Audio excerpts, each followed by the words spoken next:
Good morning. നമ്മളിപ്പോൾ പഠിച്ചുകൊണ്ടിരിക്കുന്നത് Bohr atomic മോഡലാണ്. And we studied that according to this Bohr atomic model electrons are revolving around nucleus. അപ്പോൾ അവിടെ electrons revolve ചെയ്യുന്നു, nucleus stationary ആയിട്ട് നിൽക്കുന്നു എന്ന് വിചാരിച്ചുകൊണ്ടാണ് നമ്മൾ ബോർ ആറ്റമിക് മോഡൽ സോൾവ് ചെയ്യാൻ പോയത്. അതിൽ ചെറിയൊരു തെറ്റുണ്ട്. കാരണം എന്താ, ഇതൊരു ടു ബോഡി പ്രോബ്ലമാണ്. രണ്ട് ബോഡി പരസ്പരം മൂവ് ചെയ്തുകൊണ്ടിരിക്കുകയാണ്, പരസ്പരം ഇന്ററാക്ട് ചെയ്തുകൊണ്ടിരിക്കുകയാണ്. രണ്ട് ബോഡി എന്ന് പറയുന്ന ഒരു ബോഡി ന്യൂക്ലിയസും ഒരു ബോഡി ഇലക്ട്രോണും. അപ്പോൾ ഇങ്ങനെ രണ്ട് ബോഡി പരസ്പരം ഒരു ഗ്രാവിറ്റേഷണൽ ഫോഴ്സോ അതല്ല എന്നുണ്ടെങ്കിൽ ഇലക്ട്രോസ്റ്റാറ്റിക് ഫോഴ്സോ, ഇവിടെ ഉള്ളത് ഇലക്ട്രോസ്റ്റാറ്റിക് ഫോഴ്സ് ഓഫ് അട്രാക്ഷൻ ആണ്, അത് വെച്ച് മൂവ് ചെയ്യുമ്പോൾ ഒരു ബോഡി ഫിക്സ് ചെയ്തിട്ട് മറ്റേ ബോഡി അതിന് ചുറ്റും കറങ്ങുകയാണെന്ന് നമുക്ക് പറയാൻ പറ്റില്ല. Actually both of them are moving or revolving around a common point, and that common point is named as center of mass. And you studied about the center of mass in third semester. അപ്പോൾ ഈ centre of mass എങ്ങനെയാണ് കണ്ടുപിടിക്കുക എന്ന് നമുക്കറിയാം. If m1 is the mass of one body and m2 is mass of the second body, then center of mass എന്ന് പറയുന്നത് that is equal to m1r1 plus m2r2 divided by m1 plus m2 എന്നൊക്കെ പറഞ്ഞ് നിങ്ങൾ പഠിച്ചിട്ടുള്ളതാണ്. അപ്പോൾ സാധാരണ കേസിൽ രണ്ട് ബോഡിയും ഈക്വൽ മാസ് ഉള്ള ബോഡി ആണെന്നുണ്ടെങ്കിൽ the centre of mass will be in between the point, അല്ലെങ്കിൽ it will be in the mid point of the two bodies എന്ന് പറയാം. ഈ രണ്ട് ബോഡിയുടെ ഇടയിലുള്ള മിഡ് പോയിന്റിലായിരിക്കും, അല്ലെങ്കിൽ അതിന്റെ സെന്റർ ഓഫ് മാസ് എന്ന് പറയാം. പക്ഷേ if the mass of one body is more, ഒരെണ്ണത്തിന്റെ മാസ് വളരെ അധികമാണെങ്കിൽ എന്താ സംഭവിക്കുക, that centre of mass will move towards the heavier body. അപ്പോൾ മാസ് കൂടിയ വസ്തുവിന്റെ അടുത്തായിട്ടായിരിക്കും ആ സെന്റർ ഓഫ് മാസ് ഉണ്ടാവുക. In the case of electron and nucleus, ഇലക്ട്രോണിന് മാസ് വളരെ കുറവാണ്, ന്യൂക്ലിയസിന് അത്യാവശ്യം മാസ് ഉണ്ട്. ഏകദേശം ഇലക്ട്രോണിന്റെ 1800 മടങ്ങ് മാസ് ന്യൂക്ലിയസിനുണ്ട്. So the centre of mass will be near to the nucleus, ന്യൂക്ലിയസിന് അടുത്തായിരിക്കും. പക്ഷെ അത് ന്യൂക്ലിയസിന്റെ സെൻട്രലായിരിക്കും നമുക്ക് പറയാൻ പറ്റില്ല. അപ്പൊ അങ്ങനെ ആയതുകൊണ്ടാണ് നമ്മൾ സാധാരണ എന്തെടുക്കുന്നത്, ന്യൂക്ലിയസിന് ചുറ്റി ഇലക്ട്രോൺ കറങ്ങുകയാണ്, ന്യൂക്ലിയസ് സ്റ്റേഷനറി ആയിട്ട് നിൽക്കുകയാണെന്ന് പറയുന്നത്. The same thing happening in the case of solar system also. In the solar system നമ്മൾ എന്താ പറയുന്നത്, സണ്ണിന് ചുറ്റും പ്ലാനറ്റ് കറങ്ങുന്നു എന്നാണ്. പക്ഷെ സത്യത്തിൽ അങ്ങനെയാണോ? അല്ല. സണ്ണും പ്ലാനറ്റും കൂടി പരസ്പരം അങ്ങോട്ടും ഇങ്ങോട്ടും കറങ്ങിക്കൊണ്ടിരിക്കുകയാണ്. അപ്പോൾ അതിന്റെ സെന്റർ ഓഫ് മാസ് എന്ന് പറയുന്നത്, സൺ എന്ന് പറയുന്നത് ഹൈലി മാസീവ് ആയതുകൊണ്ട് ആ സെന്റർ ഓഫ് മാസ് എന്ന് പറയുന്നത് സണ്ണിന്റെ അടുത്തേക്കായിട്ടായിരിക്കും പോവുക, സണ്ണിന്റെ വളരെ അടുത്തായിരിക്കും. സണ്ണിന്റെ സെൻട്രൽ അല്ലെങ്കിൽ സണ്ണിന്റെ തൊട്ടടുത്തായിരിക്കും. അതുകൊണ്ടാണ് നമ്മൾ എന്ത് പറയുന്നത്, സണ്ണ് സ്റ്റേഷനറി ആണ്, അതിന് ചുറ്റും പ്ലാനറ്റ്സ് കറങ്ങുന്നു എന്ന് പറയുന്നത്. പക്ഷേ ആക്ച്വലി അതല്ല, both of them are revolving around each other. ഇതിന് നല്ലൊരു എക്സാമ്പിൾ ആണ് പ്ലൂട്ടോയും ഷാരോൺ എന്ന് പറയുന്ന. പണ്ട് പ്ലൂട്ടോ പ്ലാനറ്റ് ആയിരുന്നു, ഇപ്പൊ അതിനെ പ്ലാനറ്റ് ആയിട്ട് എടുക്കപ്പെടുന്നില്ല. അപ്പോൾ ഇവിടെ എന്ന് പറയുന്ന പ്ലൂട്ടോയ്ക്കും ഷാരോണും ഓൾമോസ്റ്റ് ഒരേ മാസമാണ്. ഷാരോണും പ്ലൂട്ടോയേക്കാളും കുറച്ച് മാസ് കുറവാണ്. അപ്പോൾ എന്താ സംഭവിക്കുക, പ്ലൂട്ടോയും ഷാരോണും കറങ്ങുമ്പോൾ നമുക്ക് ശരിക്കും മനസ്സിലാവും അതിന്റെ സെന്റർ ഓഫ് മാസ് എന്ന് പറയുന്നത് പ്ലൂട്ടോയുടെയും ഷാരോന്റെയും ഏകദേശം നടുവിലായിട്ടാണ്. So what we can see that they are revolving around each other on a common point. രണ്ടും അങ്ങോട്ടും ഇങ്ങോട്ടും കറങ്ങിക്കൊണ്ടിരിക്കുന്നതാണ് നമുക്ക് മനസ്സിലാവും, അല്ലെങ്കിൽ നമുക്ക് അങ്ങനെ കാണാൻ പറ്റും. അപ്പോൾ മാസ് കൂടിയ ഒരു വസ്തു പരസ്പരം ഇന്ററാക്ട് ചെയ്യുന്ന വസ്തുവിൽ ഒരെണ്ണത്തിന്റെ മാസ് വളരെ കൂടുതലാണെങ്കിൽ എന്താ സംഭവിക്കുക, centre of mass will be near to the massive body. വളരെ മാസ് കൂടുതലാണെങ്കിൽ ഏകദേശം ആ ബോഡിയിൽ തന്നെ ആയിരിക്കും, ആ മാസീവ് ബോഡിയിൽ തന്നെ ആയിരിക്കും സെന്റർ ഓഫ് മാസ് എന്ന് നമുക്ക് പറയാം. അപ്പോൾ നമ്മൾ ഇവിടെ ആ ഒരു കൺസെപ്റ്റ്, ഇവിടെ ന്യൂക്ലിയസിന്റെ മാസ് വളരെ കൂടുതലാണ് എന്ന കൺസെപ്റ്റ് എടുത്തുകൊണ്ടാണ് നമ്മൾ എന്ത് പറഞ്ഞത് ന്യൂക്ലിയസ് സ്റ്റേഷനറി ആണ്, ഇലക്ട്രോൺ അതിന് ചുറ്റും കറങ്ങുകയാണെന്ന് പറഞ്ഞത്. Actually that is not like that. Nucleus and electrons are revolving around each other on a common point, and that common point is center of mass, and center of mass will be near to the nucleus. ഈ പറഞ്ഞ നമ്മൾ അവിടെ വെച്ചിരിക്കുന്ന, ഞാൻ വരച്ചിരിക്കുന്ന ചിത്രം എന്ന് പറയുന്നത് ഈ പറഞ്ഞ കോമൺ പോയിന്റിനെ കറസ്പോണ്ട് ചെയ്തിട്ട് ഈ ഇലക്ട്രോണും ന്യൂക്ലിയസും കറങ്ങുന്നതാണ്. അതായത് ന്യൂക്ലിയസ് എന്ന് പറയുന്നത് പോസിറ്റീവ് ചാർജ് ഉള്ള ഒരു റെഡ് സ്ഫിയർ ആണ്, ഇലക്ട്രോൺ എന്ന് പറയുന്നത് നെഗറ്റീവ് ചാർജ് ഉള്ള ഗ്രീൻ സ്ഫിയർ ആണ്. അത് രണ്ടും കറങ്ങുന്നുണ്ട് about a common centre of mass. അപ്പോൾ ഇവിടെ ഈ സെന്റർ ഓഫ് മാസ് എന്ന് പറയുന്നത് ആ ബോഡിയിലല്ല, അല്ലെങ്കിൽ സെന്റർ ഓഫ് മാസിനെ ബേസ് ചെയ്തുകൊണ്ടാണ് ഈ രണ്ട് ബോഡിയും പരസ്പരം റിവോൾവ് ചെയ്യുന്നത് എന്നുള്ളത് കൊണ്ട് നമുക്ക് എന്ത് പറയാൻ പറ്റും, ഇതൊരു ടു ബോഡി പ്രോബ്ലം ആണ്. If we need we can reduce this two body problem to one body problem. ഈ ടു ബോഡി പ്രോബ്ലത്തിന് നമുക്ക് വൺ ബോഡി പ്രോബ്ലം ആയിട്ട് വേണമെങ്കിൽ നമുക്ക് റെഡ്യൂസ് ചെയ്യാം. ഇത് നിങ്ങൾ തേർഡ് സെമസ്റ്ററിൽ പഠിച്ചിട്ടുള്ളതാണ്. അപ്പോൾ അങ്ങനെയാകുമ്പോൾ നമ്മൾ എന്താ ചെയ്യുക, നമ്മൾ മാസ് എന്ന് പറയുന്നതിന് പകരം we will take that is equal to reduced mass. That reduced mass M prime, ചിലപ്പോൾ നിങ്ങൾ മ്യൂ എന്നായിരിക്കും ഉപയോഗിച്ചിട്ടുണ്ടാവുക, ഞാനിവിടെ എം പ്രൈം എന്ന് ഉപയോഗിക്കുന്നു. M prime equal to M into capital M divide by M plus capital M എന്ന് പറയാം. Capital M എന്ന് പറയുന്നത് ഇവിടെ it is the mass of massive body or it is the mass of massive object. Here that is nucleus. M is the mass of electron. അപ്പോൾ സാധാരണ കേസിൽ M എന്ന് പറയുന്നത്, അതായത് സ്മോൾ എം എന്ന് പറയുന്നത് ക്യാപിറ്റൽ എമ്മിനേക്കാൾ വളരെ കുറവാണ്. അതുകൊണ്ട് നമുക്ക് എന്ത് പറയാം, small M plus capital M is almost equal to capital M എന്ന് പറയാം. അങ്ങനെയാകുമ്പോൾ നമുക്ക് എന്ത് പറയാൻ പറ്റും, m prime is equal to M into capital M divided by M plus capital M എന്ന് പറഞ്ഞു കഴിഞ്ഞാൽ ക്യാപിറ്റൽ എം തന്നെ. So m prime is almost equal to m എന്ന് നമുക്ക് പറയാം. അതുകൊണ്ടാണ് നമ്മൾ ഇതുവരെ ഇങ്ങനെ ചെയ്തുകൊണ്ടിരുന്നത്. പക്ഷേ ആക്ച്വലി ഒരു അക്യുറേറ്റ് ആയിട്ടുള്ള റിസൾട്ട് നമ്മൾ നോക്കുകയാണെന്നുണ്ടെങ്കിൽ we need to take the condition of centre of mass.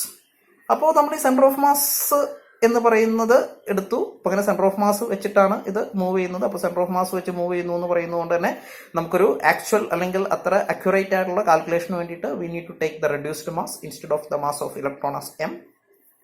അപ്പോൾ അവിടെ reduced mass of electron M prime എന്ന് പറയുന്നത് എന്താണ് ഇവിടെ, അല്ലെങ്കിൽ reduced mass of that system M prime എന്ന് പറയുന്നത് എന്താണ്, that is equal to small M into capital M divided by small m plus capital M, where small m is the mass of electron and capital M is the mass of nucleus.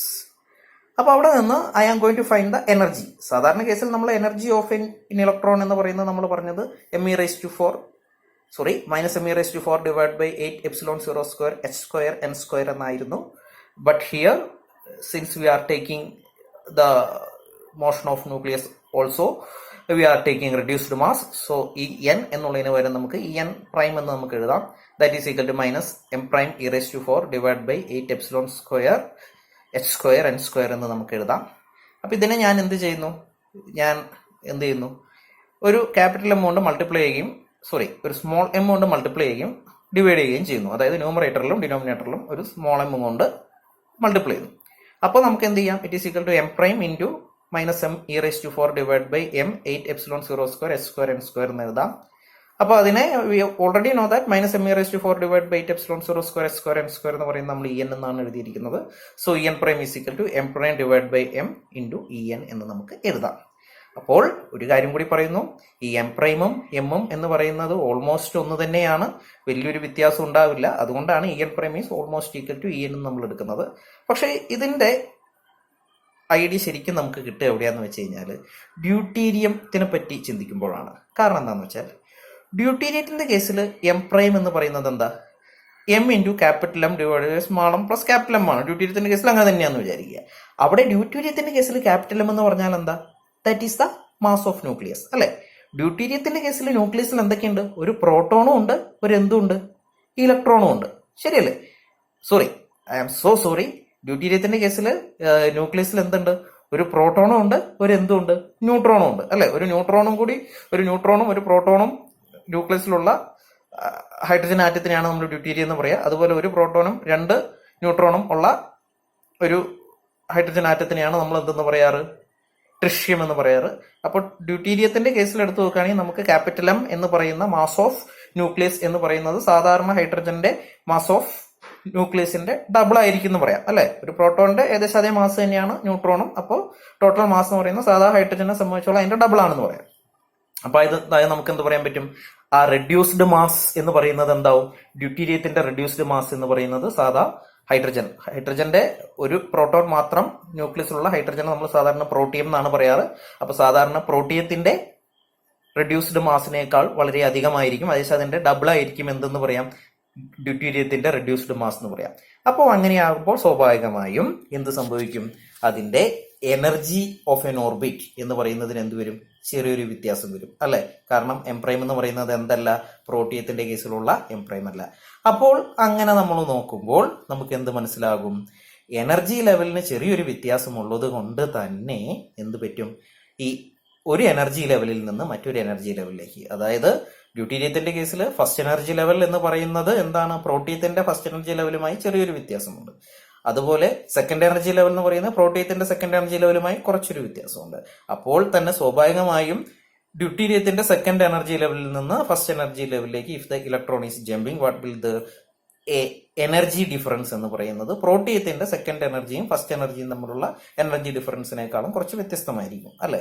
അതുകൊണ്ട് നമുക്ക് എന്ത് പറയാൻ പറ്റും, ഈ deuterium ഉണ്ട് എന്നുണ്ടെങ്കിൽ what we can see, നമുക്ക് എന്ത് പറയാൻ പറ്റും, മറ്റേതെങ്കിലും ഒരു വേവ് ലെങ്ത്തിൽ, അതായത് സാധാരണ നമുക്ക് കിട്ടേണ്ട ഹൈഡ്രജൻ സ്പെക്ട്രത്തിന്റെ വേവ് ലെങ്ത്തിൽ നിന്ന് ചെറിയൊരു വ്യത്യസ്തമായ വേവ് ലെങ്ത്തിൽ നമുക്ക് എന്ത് കാണാൻ പറ്റും, സ്പെക്ട്രം കാണാൻ പറ്റും. അതിന് കാരണം എന്താണ്, ദാറ്റ് ഈസ് ബിക്കോസ് വൈ, അതൊരു ചോദ്യം ചോദിക്കാന്ന് വിചാരിക്കുക. കാരണം ഡ്യൂട്ടീരിയത്തിന്റെ കേസിൽ അല്ല ഹൈഡ്രജന്റെ സ്പെക്ട്രം എടുത്ത് നോക്കുമ്പോൾ രണ്ട് സ്പെക്ട്ര കണ്ടുപിടിക്കും, തൊട്ടടുത്ത് രണ്ട് ലൈൻസ് കാണുന്നു. അതിനൊരു കാരണം എന്താണെന്ന് ചോദിച്ചു കഴിഞ്ഞാൽ that may be due to the presence of deuterium അല്ലെ. കാരണം ഡ്യൂട്ടീരിയത്തിന്റെ പ്രസൻസ് ഉണ്ടാകുമ്പോൾ എന്താ പ്രശ്നം, in the case of deuterium the reduced mass is different. അപ്പൊ റെഡ്യൂസ്ഡ് മാസ് ഡിഫറെന്റ് ആയതുകൊണ്ട് എന്താ സംഭവം, അങ്ങനെയാകുമ്പോൾ റെഡ്യൂസ്ഡ് മാസ് ഡിഫറെന്റ് ആകുമ്പോൾ എനർജിക്കും ഓരോ ലെവലിന്റെ എനർജിക്ക് വ്യത്യാസം ഉണ്ടാവും. ഓരോ ലെവലിന്റെ എനർജിക്ക് വ്യത്യാസം ഉണ്ടാകുമ്പോൾ രണ്ടും തമ്മിലുള്ള എനർജി ഡിഫറൻസിന് വ്യത്യാസം ഉണ്ടാവും. So due to this difference in energy levels compared to that of protium എന്ത് സംഭവിക്കാം, അതിൽ നിന്ന് പുറത്തു വരുന്ന ലൈറ്റിന്റെ വേവ് ലെങ്തിനും ചെറുതായിട്ടൊരു വ്യത്യാസം ഉണ്ടാവും. അപ്പോൾ ഡ്യൂട്ടീരിയത്തിന്റെ കേസിൽ ഡ്യൂട്ടീരിയത്തിന്റെ മാസ് കണ്ടുപിടിക്കാനും റെഡ്യൂസ്ഡ് മാസ് കണ്ടുപിടിക്കാനും അതുപോലെ തന്നെ ഡ്യൂട്ടീരിയത്തിന്റെ ന്യൂക്ലിയസിൽ എന്തൊക്കെയാണ് എന്ന് കണ്ടുപിടിക്കാനും ഒക്കെ നമ്മൾ ഈ പറഞ്ഞ റെഡ്യൂസ്ഡ് മാസ് കൺസെപ്റ്റും ന്യൂക്ലിയർ മോഷനും ഒക്കെ നമ്മൾ ഉപയോഗിക്കാറുണ്ട്. അപ്പോൾ ഇന്ന് വളരെ ചെറിയ കാര്യം പറഞ്ഞിട്ടുള്ളൂ. എന്താണ്, ചെറിയൊരു കാര്യം പറഞ്ഞിട്ടുള്ളൂ. സാധാരണ കേസിൽ നമ്മൾ എടുക്കുന്നത് ന്യൂക്ലിയസ് സ്റ്റേഷനറി ആയിട്ട് ഇലക്ട്രോൺ അതിന് ചുറ്റും കറങ്ങുകയാണ്. പക്ഷേ സത്യത്തിൽ അതല്ല. Nucleus and electron both of them are revolving around a common point named as center of mass. അപ്പോൾ ഈ സെന്റർ ഓഫ് മാസ് വെച്ചിട്ട് രണ്ടും കറങ്ങുന്നു. അതുകൊണ്ട് എന്താണ്, it is a two body problem. So this two body problem can be reduced to one body problem by taking reduced mass. That reduced mass M prime is equal to M into capital M divide by M plus capital M. അപ്പോൾ energy level കണ്ടുപിടിക്കുമ്പോഴും സത്യത്തിൽ നമ്മൾ ഉപയോഗിക്കേണ്ടത് എന്താണ്, mass of electron അല്ല, reduced mass of electron ആണ്.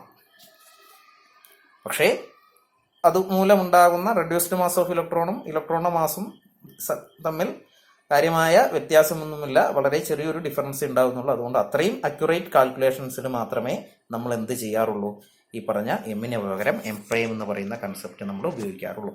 അത് വെച്ചിട്ട് ഡ്യൂട്ടീരിയത്തിന്റെ ഒരു പ്രോബ്ലം നമുക്കിത് കഴിഞ്ഞിട്ട് നമുക്ക് ഓൺലൈൻ ക്ലാസ്സിൽ വെച്ച് ചെയ്യാം. അപ്പോൾ ഓൺലൈൻ ക്ലാസ്സിൽ വെച്ച് നിങ്ങൾക്കത് ചെയ്യുമ്പോൾ ആ ഡ്യൂട്ടീരിയം പ്രോബ്ലം കൂടി ചെയ്യുമ്പോൾ ഇത് കൂടുതൽ വൃത്തിയായി മനസ്സിലാവും.